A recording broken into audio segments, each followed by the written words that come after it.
আমরা এখন দেখে নেব যে সরিষা চাষ কিভাবে হচ্ছে। সরিষা চাষ কিছুদিন আগে সরিষা লাগানো হয়েছিল।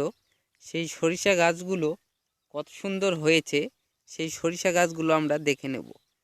আমরা চলতে শুরু করেছি সেই জমির পাড় দিয়ে ফুটে ওঠা সেই সরিষা ফুল এবং সরিষা গাছগুলো কতটাই ফেভারেট হয়েছে সেগুলো দেখে নেব।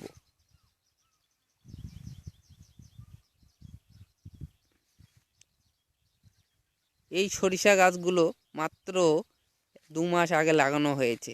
সেই সরিষা গাছগুলো থেকে ধীরে ধীরে বড় হয়েছে এবং তারপরে ধীরে ধীরে ফুল ধরতে শুরু করেছে। ফুলগুলো ফুটেছে, আপনারা দেখে নিন, খুব সুন্দরভাবে ফুলগুলো ফুটে উঠেছে। ঠিক আছে, এই ফুল থেকে কিছুদিন পরে শুরু হবে বীজ এবং এই বীজগুলোই সরষায় পরিণত হবে। তো ফুলগুলো আমি দেখিয়ে দিচ্ছি আপনাদেরকে যে কত সুন্দরভাবে ফুটে উঠেছে এবং আরও সুন্দর জনপ্রিয় হবে।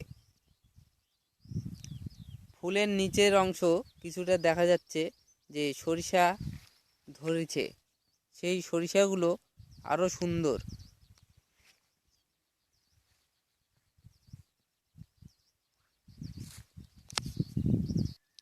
এই সরিষা ফুলগুলিতে এখন দেখা যাচ্ছে মৌমাছি মধু আহরণ করতে চলেছে। তাদের এখন প্রিয় সময়, তারা মধু আহরণ করে সেই মধু মৌচাকে নিয়ে যায় এবং তাতে সংগ্রহ করার মোটামুটি বেশ কিছুদিন পর এই মধুগুলো পেয়ে থাকি। এই মধু স্বাস্থ্যের পক্ষে ভীষণ উপযোগী। এই মধু প্রত্যেক দিন 2 থেকে 3 ফোঁটা খেলে এই মধু থেকে আমরা প্রচুর পরিমাণে ভিটামিন পাবো, যা আমাদের শরীরকে সতেজ রাখতে সাহায্য করে।